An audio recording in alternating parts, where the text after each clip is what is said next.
She agreed to wed a disabled millionaire, but at the altar, he stood up and spoke her name. Hello everyone. Before we begin today's story, I have a small favor to ask. Please hit subscribe and turn on the notification bell so you never miss our channel's new videos. It's quick, free, and the best way to support us in bringing you more dramatic stories. Your support means the world to us. Where are you watching from? Drop your city or country in the comments below. Thank you very much. Now, let's return to our main character. The afternoon sun slanted through the tall glass windows of the Wolfe Rehabilitation Center, warm but too bright for Mira Hayes, who stood just inside the entrance clutching a folder pressed to her chest.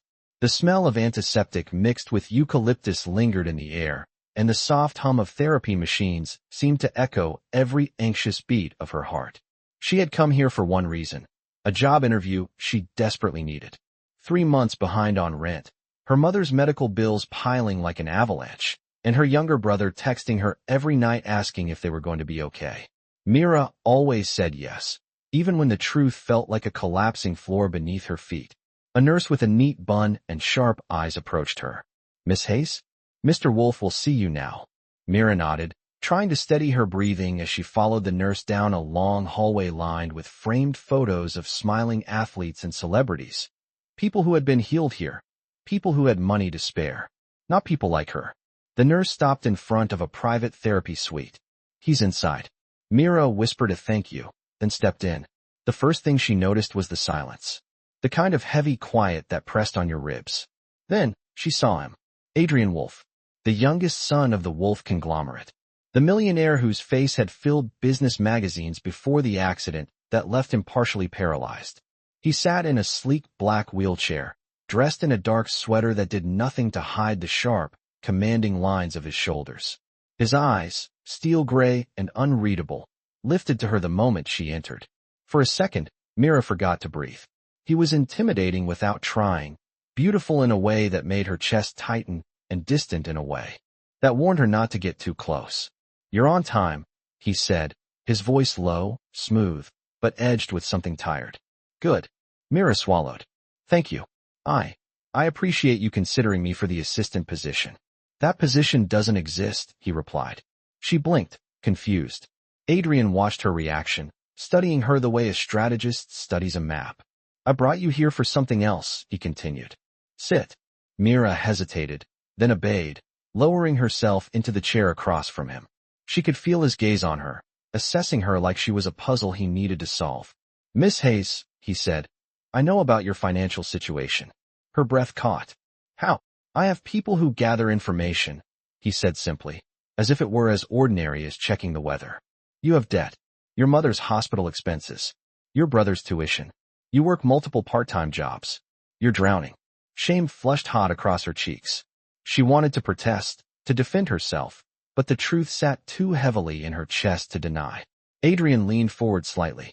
"I'm going to make you an offer, and I need you to listen carefully." Mira's pulse thudded in her ears.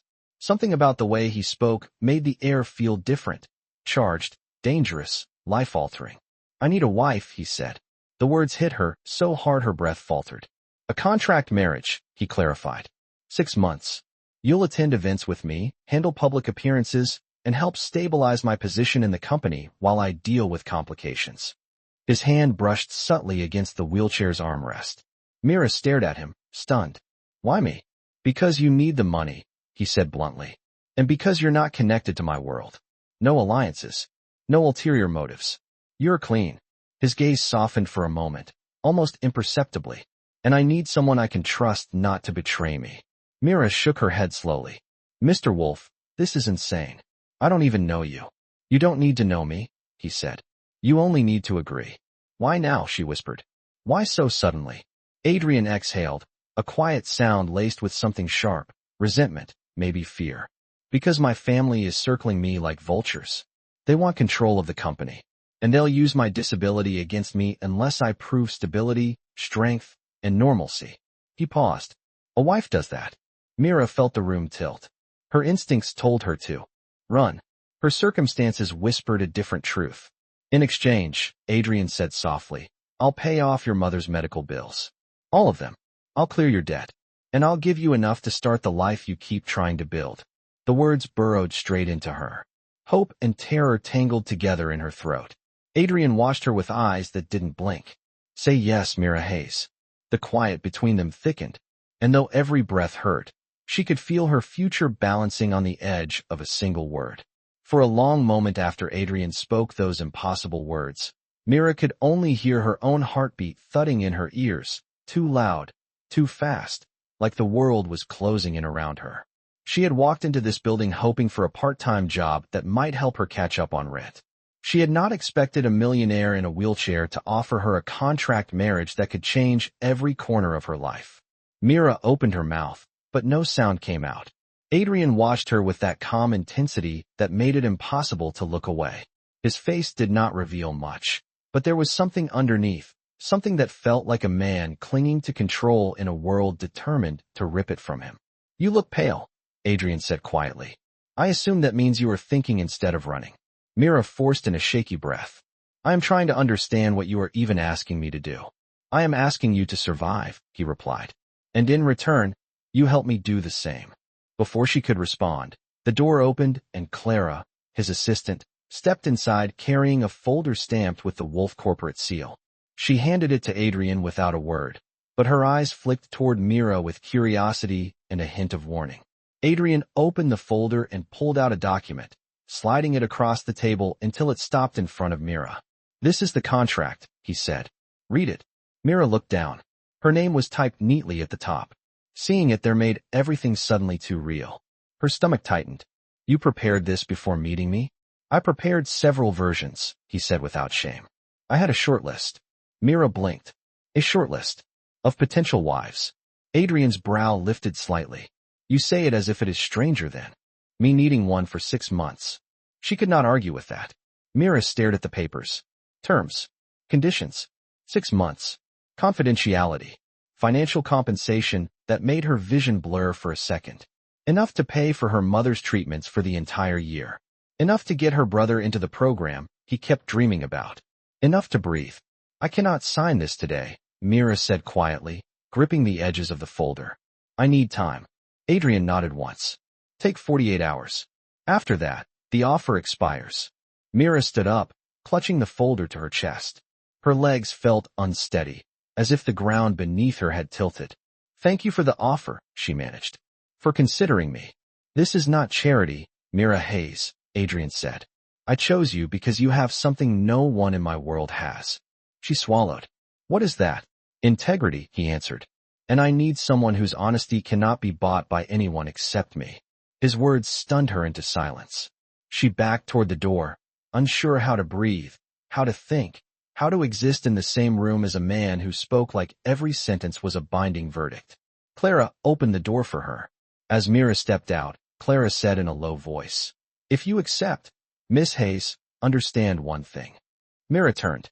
Clara's expression was unreadable, but her tone carried weight. This family does not forgive weakness, and they will not forgive you for being chosen. The door closed before Mira could respond. She walked through the polished hallways in a daze, the bright lights making her eyes sting. She pushed through the front doors and out into the parking lot, where the late afternoon air hit her like cold water. She pressed the folder against her chest, holding it as if it were both a lifeline and a balm. A contract marriage. 6 months. A disabled millionaire who needed her to pretend to be his wife. The money that could save her family. The danger that could ruin her life. This cannot be real, she whispered. But it was. Her phone buzzed in her pocket. A text from her brother. Did the interview go okay? Mom is asking. Mira closed her eyes, her heart twisting. She looked back at the building one last time. Inside was a man who held power like a weapon and pain like a secret. And he had chosen her. For the first time, the decision she made next felt bigger than survival.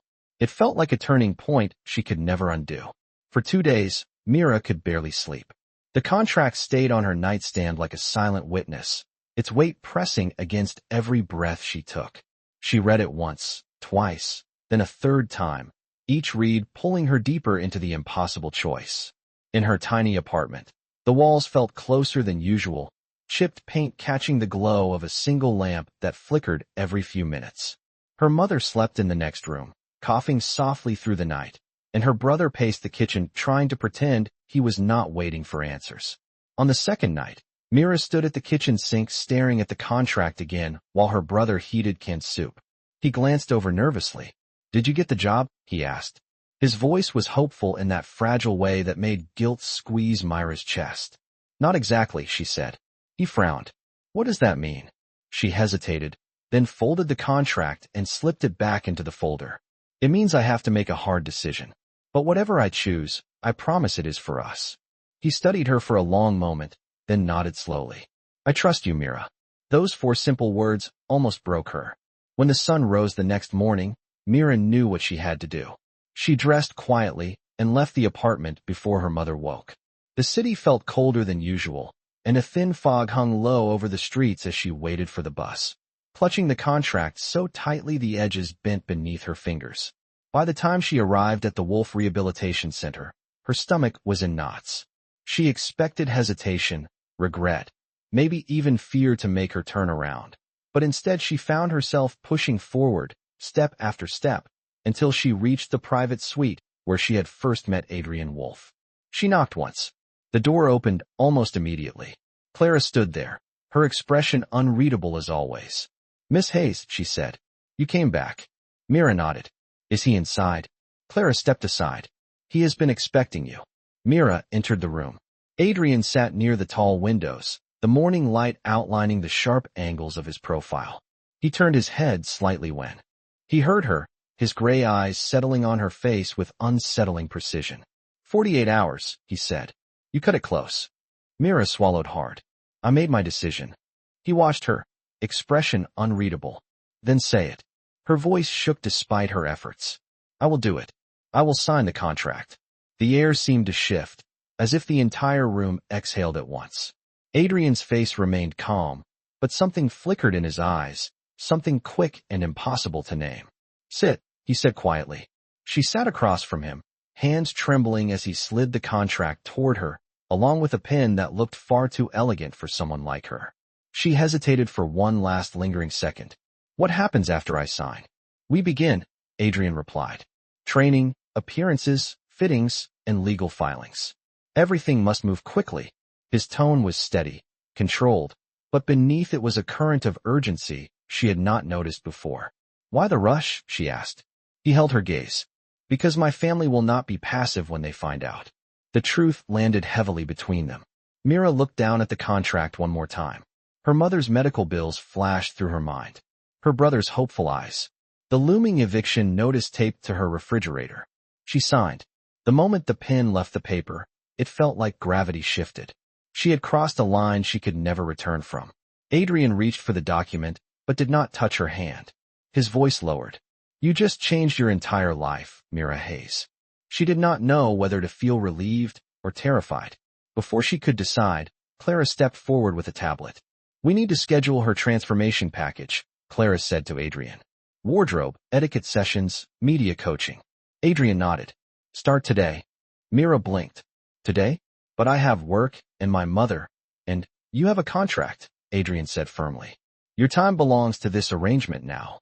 His words were not cruel, but they were absolute. Mira felt the walls closing in. Her old life, with all its struggle and exhaustion, felt like it was slipping away in pieces she could not gather fast enough. Clara gestured toward the door. "Follow me. We have a long day ahead." Mira stood slowly, her heartbeat echoing through her fingertips. She looked back at Adrian one last time. He held her gaze without blinking. Not a smile. Not a reassurance. Just a man who had made a decision and expected the world to follow it. As the door closed behind her, Mira realized the truth that made her breath catch. Adrian Wolfe had not just hired her. He had claimed her. And the next 6 months would test every boundary she had ever known. Clara did not slow down even once as she escorted Mira through a maze of pristine hallways, each one polished enough to reflect the overhead lights.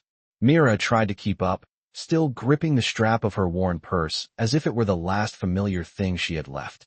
"Your first fitting is in Studio 3, Clara said without looking back. "We have stylists waiting. They have your measurements from the medical file." Mira stumbled slightly. "My medical file? How did Mr. Wolfe requested access so we could expedite the process," Clara replied. "Height, weight, posture, everything." It is standard for public appearances. Standard was not the word Mira would have chosen, but she stayed silent. They entered a large room filled with mirrors, racks of elegant clothing, and two stylists who looked up the second the door opened. The older stylist, a sharp-eyed woman with silver hair, clapped her hands. This must be her. Mira Hayes. Stand under the lights, sweetheart. Mira obeyed. Within minutes, she found herself surrounded by fabrics she had only ever seen through store windows. Satin, chiffon, velvet, tailored blazers with stitching so precise it felt unreal. We have to elevate her without making her look unlike herself, the silver-haired stylist said to her assistant. Nothing too polished. The public loves authenticity, especially when tied to a recovery narrative like Mr. Wolfe's. Mira stiffened. Recovery narrative? Clara stepped closer. There is a charity gala in 3 weeks. It will be your first official appearance as his fiancée. The media will be watching closely. We need to craft a story the public can believe. Mira swallowed the rising anxiety. A story?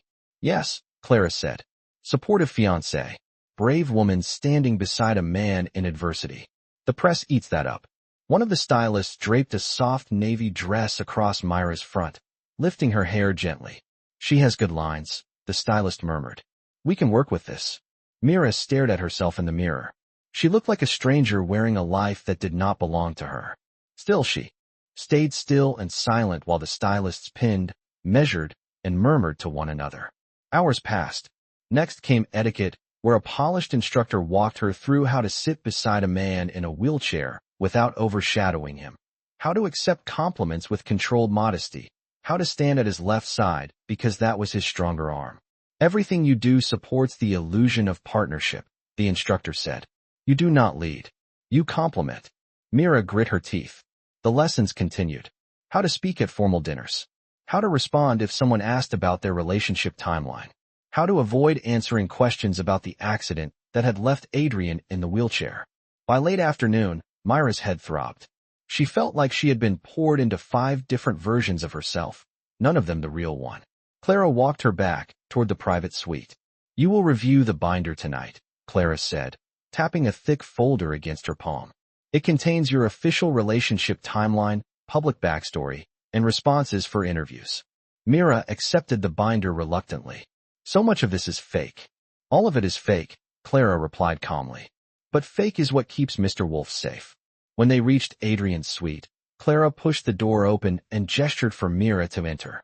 Adrian was where he always seemed to be, positioned near the tall windows, the faint glow of the setting sun cutting across his shoulders. He turned his head as she walked in. His eyes traveled over her appearance, taking in the remnants of makeup and faint marks from pinned fabric. Long day, he said. It was not a question. Mira nodded. I feel like I was carved into 10 different pieces and glued back together. Adrian gave a quiet hum. Good. That means they did their job.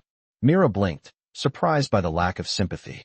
You do understand I am a human being, not a corporate project. He looked at her then, really looked, and something flickered across his expression. If you were just a project, Mira Hayes, I would have chosen someone else. She did not know how to answer that. Adrian gestured to the binder. Review it tonight. Tomorrow we begin training for the gala entrance. You will need to maintain eye contact and match my pace exactly. Your pace, she repeated. In the wheelchair. Yes, he said simply. Perception matters. They must see unity. Mira tightened her grip on the binder. She felt like the word unity meant something different to him than it did to her. She turned toward the door, ready to leave, but Adrian spoke again. Mira. She paused. He held her gaze, his voice lower, quieter, almost reluctant. You did well today. The unexpected softness made her breath hitch. For one strange and fleeting second, the world around them felt less like a contract and more like a beginning she was not ready to name. Then the moment passed, replaced by the cold, quiet weight of reality. She walked out of the room realizing that for the first time since signing the contract, she was not just afraid of failing. She was afraid of feeling something she was not supposed to feel. The next week moved faster than Mira could keep up with. Every morning began before sunrise with Clara knocking on her apartment door, handing her a schedule thick enough to qualify as a college syllabus. From fittings to interview rehearsals to walking drills beside Adrian's wheelchair, every hour of Mira's day was spoken for. The first major event on their calendar was a family dinner at the Wolfe private residence, a gathering Clara referred to as a controlled test environment, but the way she said it made Mira's stomach twist. Mira sat in the back of the town car, while Clara reviewed notes with her. "You sit on Mr. Wolfe's left side," Clara instructed. "You will answer only when prompted. If someone tries to corner you, pivot the conversation back to Adrian's recovery progress." Mira nodded, trying to absorb every word while anxiety coiled around her ribs. "What if I say something wrong?" "Then you learn from it," Clara said flatly. "But do not embarrass him. The Wolfe family is ruthless when they sense weakness." The car rolled to a stop outside a mansion that looked like it had been carved out of a magazine cover. Tall white columns rose toward a grand balcony, and evenly trimmed hedges framed the walkway. Mira's breath hitched as she stepped out. The air smelled faintly of pine and expensive cologne drifting from the valet line. Adrian was already waiting near the entrance, dressed in a charcoal suit that fit him with effortless precision. His wheelchair gleamed under the porch lights, and for a moment Mira wondered if he ever felt caged by the very thing designed to give him freedom. Clara positioned Mira at his left. Shoulders back, chin steady, walk with intention. Adrian's eyes flicked toward Mira, scanning her expression. "You will be fine," he said quietly. It was the most reassurance he had given her all week. They entered the dining hall together. Dozens of Wolfe relatives turned as one, their conversations halting mid-sentence. It felt like stepping into a lion's den. A tall man with slicked-back hair approached first. Victor Wolfe, Adrian's half-brother. His smile was sharp, almost amused. "So this is your fiancé," Victor said, circling Mira with his gaze as if studying a flawed artifact. "How interesting." Mira tried to maintain the composure she had practiced, but Victor's scrutiny made her skin prickle. Adrian's voice cut through the room, cold and precise. "Victor, this is Mira Hayes. Treat her with respect." Victor lifted a brow. "Of course, brother. I just did not expect you to choose someone so unpolished."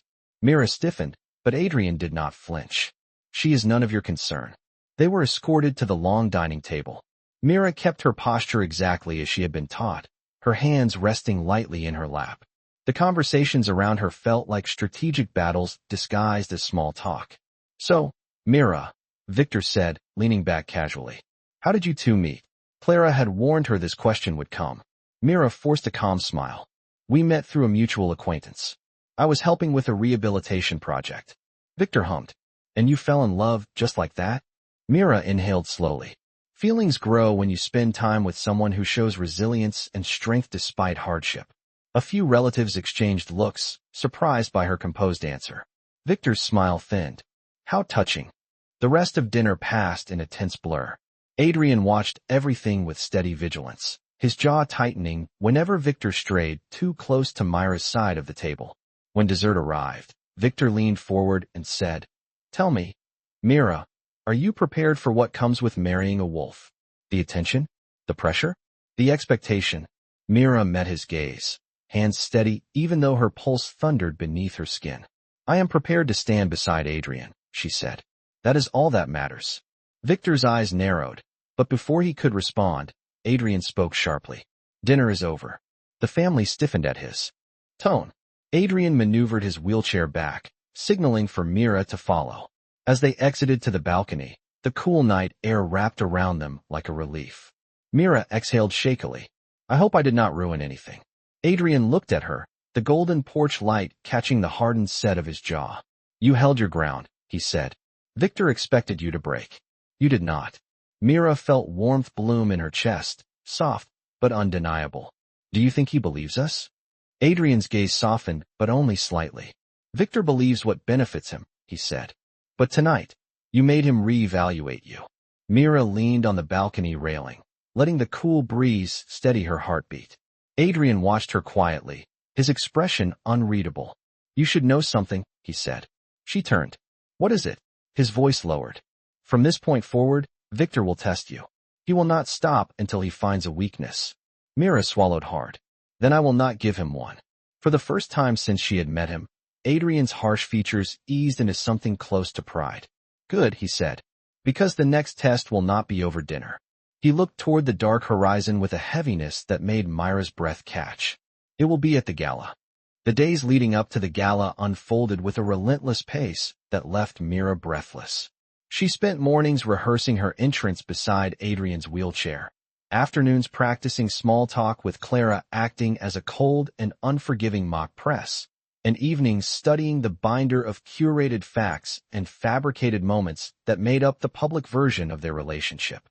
By the third day, she could recite every detail from memory, yet her nerves remained tangled.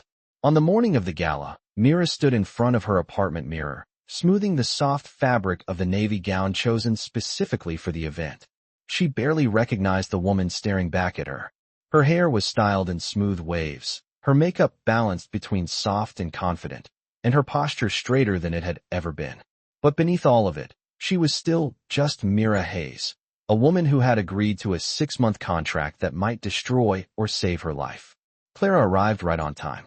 "You look presentable," she said, which Mira had learned was Clara's version of a compliment. "The driver is waiting. Mr. Wolfe is already at the venue." Mira nodded, feeling her heart thump harder against her ribs. When she arrived at the Grand Hotel ballroom, the scale of the event took her breath away. Crystal chandeliers glimmered overhead like constellations, and soft orchestral music floated through the air. Photographers lined the entrance tunnel, their cameras flashing each time a notable guest stepped onto the red carpet. Clara positioned Mira just out of sight. "You will enter with Mr. Wolfe. Remember the pace you practiced. Engage with the cameras, but do not oversmile. Your role is to project calm support, not excitement." Mira inhaled deeply. What if someone asks a personal question? Then you pivot. "Always pivot," Clara said. "Mention the charity, the cause, or Adrian's resilience. Never answer something you do not want to."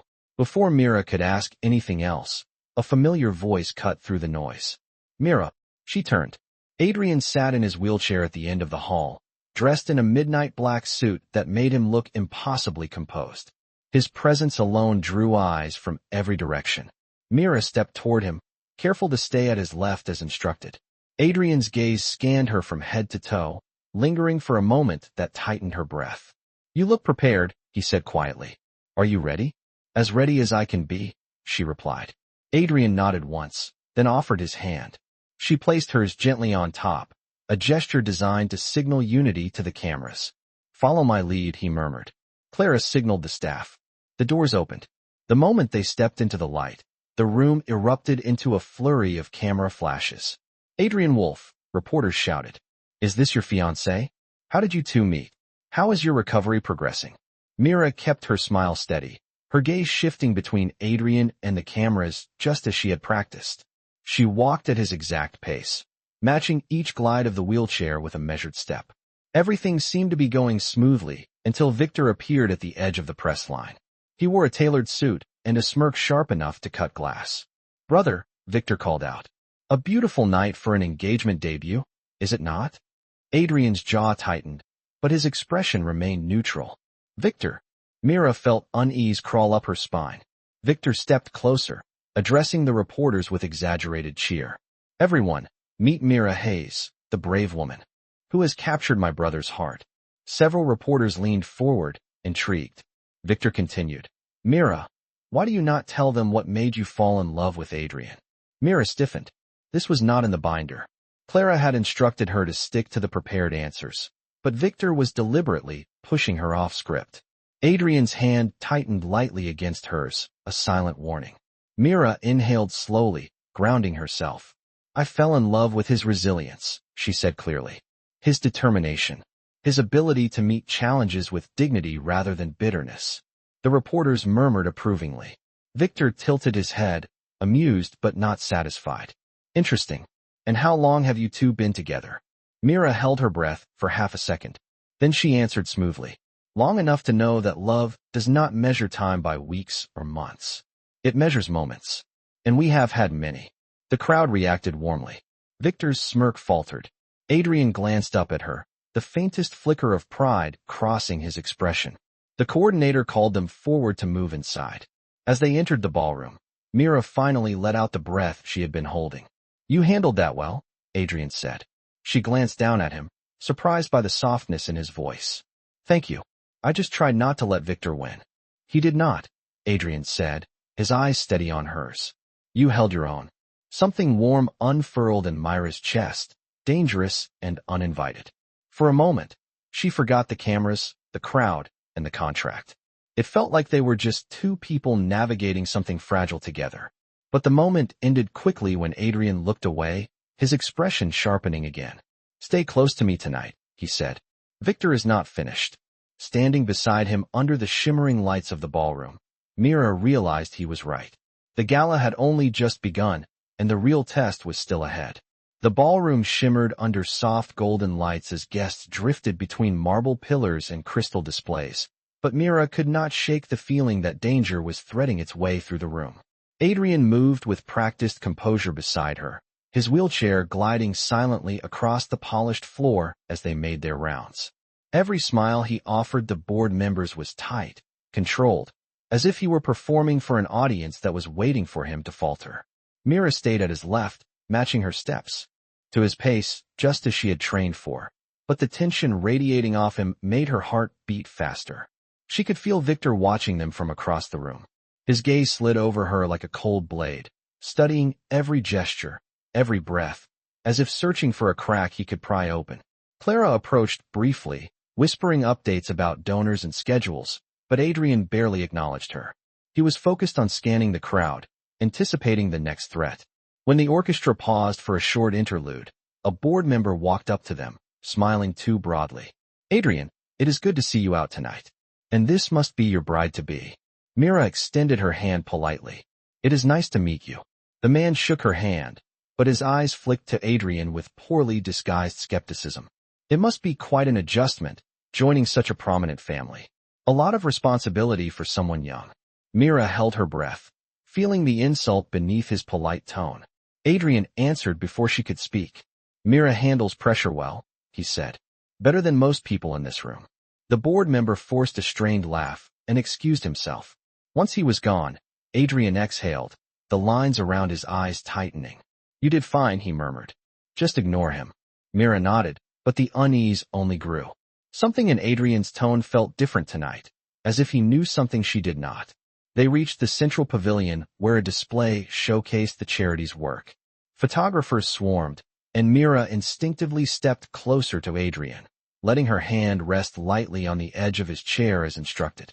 He glanced up at her with a look that softened for a moment, but before he could say anything, a voice cut through the crowd like a poison-tipped knife. Well, Victor drawled as he approached. The lovely couple makes their grand debut. Mira felt Adrian's body stiffen beside her. Victor stood in front of them, hands in his pockets, his smile thin and mocking. Adrian, I must say, you hide your weaknesses well. Almost convincingly. Adrian's jaw flexed, but his voice remained even. What do you want, Victor? Victor shrugged. To congratulate you, of course. And to see if your charming fiancé can keep up the act under pressure. Before Mira could prepare herself, Victor turned to the nearby reporters and raised his voice slightly. Excuse me, everyone. I have a wonderful story to share about these two. Mira's pulse spiked. Adrian's hand tightened on the wheel rim of his chair. Victor, he warned, stop. But Victor ignored him. The reporters moved closer, sensing a headline. Did you all know, Victor said loudly, that Mira here came from a very humble background? Quite humble, in fact. Some might even say she and Adrian met under unusual circumstances. Mira felt heat crawl up her neck. This was not part of the script. Victor smiled wide, savoring the attention. Mira, why do you not tell them how you and Adrian truly met? Surely the world deserves the truth. Mira forced herself to breathe. She knew this was a trap, one designed to make her stumble, to expose uncertainty, to fracture the illusion of unity. Adrian's voice cut in, low and sharp. Victor, that is enough. Is it? Victor tilted his head innocently. Or are you simply afraid she might say something you cannot control? A murmur rippled through the reporters. Cameras angled toward Mira. Flashes sparked like tiny explosions. Clara appeared at the edge of the crowd, one hand pressed against her earpiece, eyes wide with silent warning. Mira lifted her chin. I am not afraid to speak, she said. Victor smiled. Then by all means. Mira steadied her voice. Love can begin anywhere, she said. Some people meet in places of privilege. Others meet in moments of struggle. What matters is not where it begins, but who chooses to stay. The reporters murmured approvingly. Victor's smirk wavered, but then his eyes glinted with something darker. How poetic, he said. But perhaps we should ask more interesting questions. For example, do you know the real reason Adrian needs a wife so suddenly? Or the real state of his health? Mira froze. Adrian's breath hitched. The room seemed to tilt. Victor leaned closer, his voice like glass cutting through the air. Tell me, Mira, how much do you really know about the man you are marrying? The question hit Mira like a blow. She looked at Adrian, and for the first time she saw it, panic flickering behind his carefully controlled expression. A secret he had never intended to share. And suddenly, she understood something chilling. Victor did not want to expose her. He wanted to expose Adrian. The real test had just begun.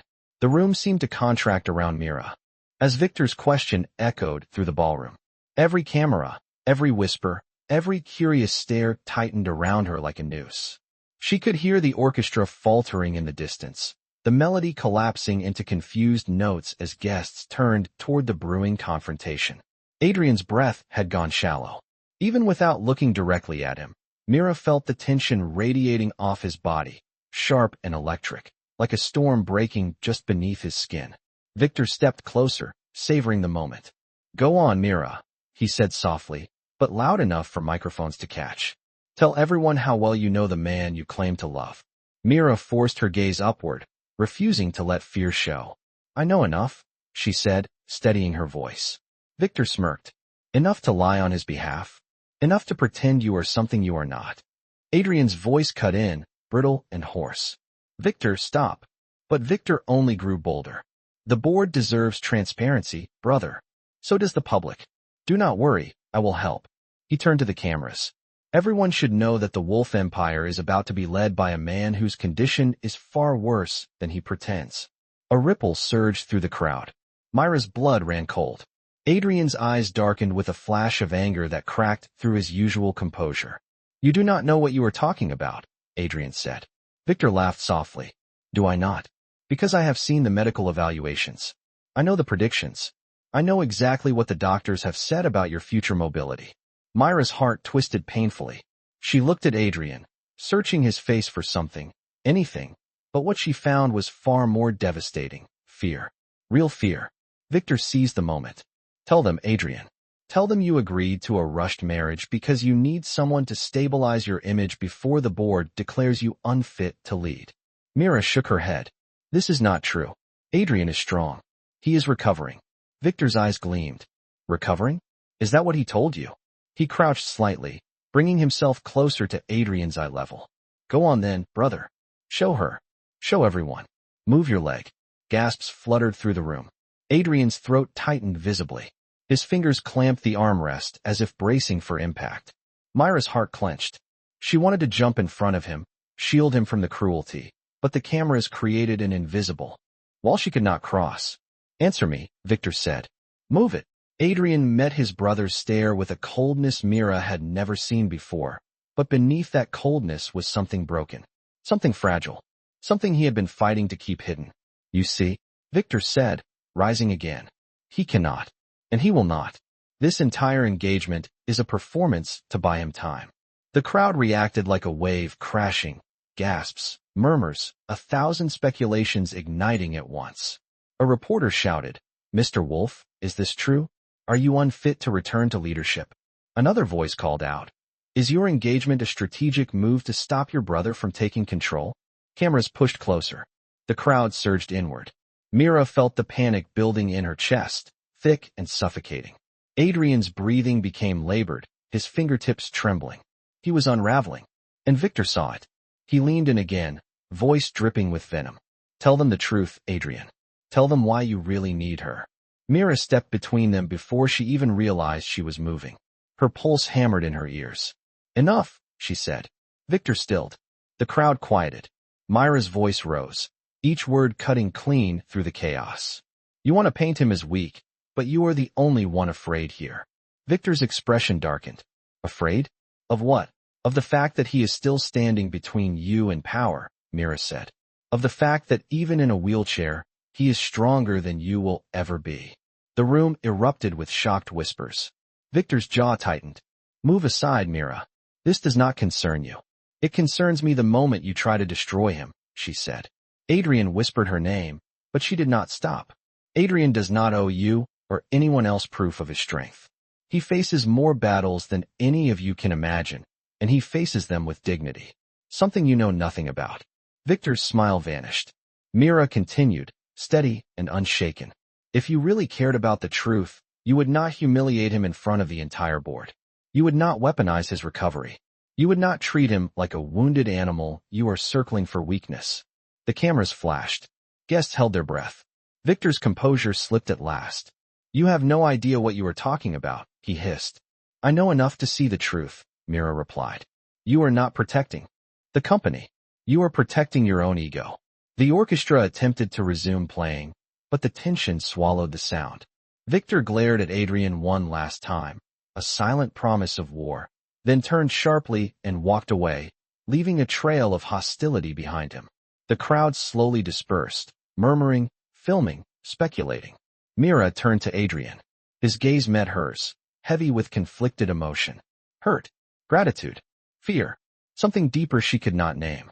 Mira, he whispered, voice cracking slightly. You did not have to defend me. She knelt beside him, placing a gentle hand over his. Yes, she said softly. I did. And as the ballroom lights cast long shadows over them, Mira realized the truth she had been avoiding. She had crossed another invisible line. She was no longer playing a role. She was no longer pretending. She was fighting for him. And Victor knew it.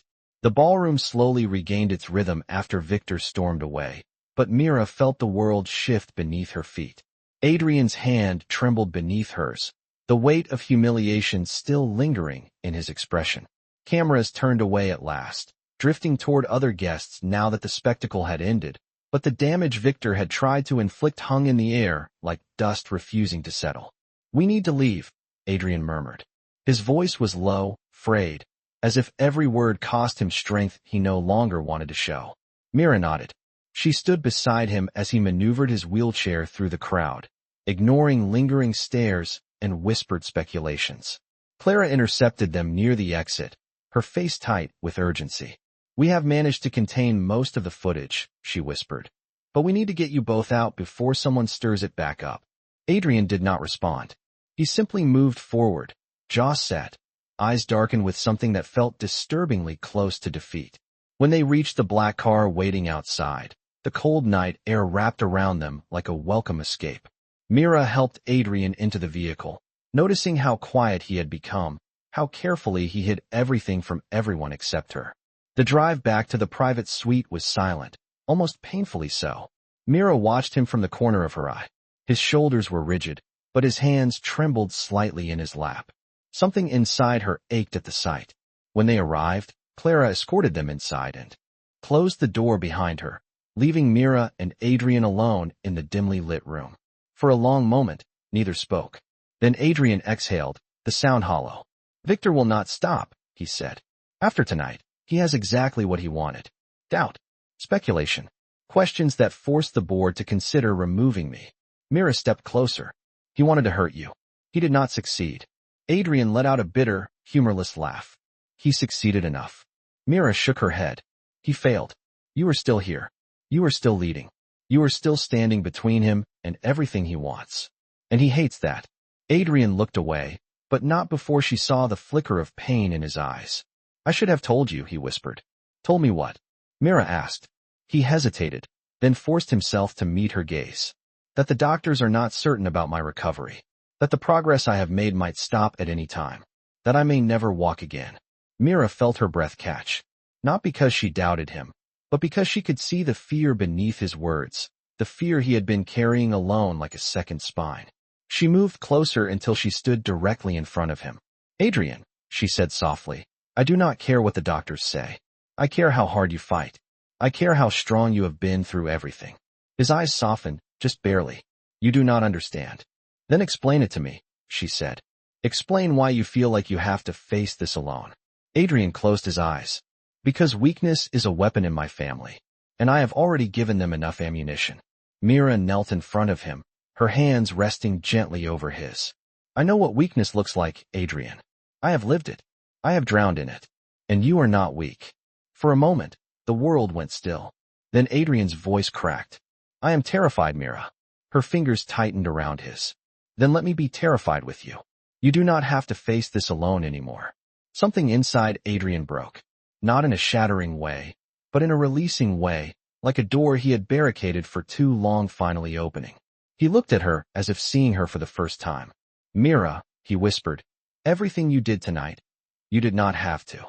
I know, she said, but I wanted to. His breath trembled. Why? She exhaled, the truth rising from her chest before she could stop it. Because this is no longer just a contract for me. The words hit him harder than any blow Victor could deliver. Adrian stared at her, his expression softening in a way she had never seen before, something warm and frightened and overwhelming. Mira, he murmured, be careful. If you say things like that, I might begin to hope. She smiled softly. Maybe you should. Adrian swallowed hard, his eyes glassy with emotions he had spent months burying. Then there is something you should know, he said. The contract, it no longer matters to me either. The room fell silent. Mira felt her heartbeat stutter. What are you saying? He reached to his side and pulled out a folder. The contract folder. He placed it in her hands. Open it. She did. The pages were gone. All of them. Torn out. Destroyed. Mira gasped. Adrian. He looked at her, his voice steady but filled with something undeniably real. I do not want a contract marriage. I do not want 6 months. I do not want anything that ends. Her breath trembled. Then what do you want? Adrian took her hand, lifting it gently. I want you, he said. Not as a shield. Not as a requirement. Not as a lie. He paused, his voice softening to almost a whisper. I want you to marry me because you choose me. Tears warmed Mira's eyes. Not from fear. Not from anxiety. But from the realization that somewhere between pretending and surviving, she had fallen for him. Then ask me, she whispered.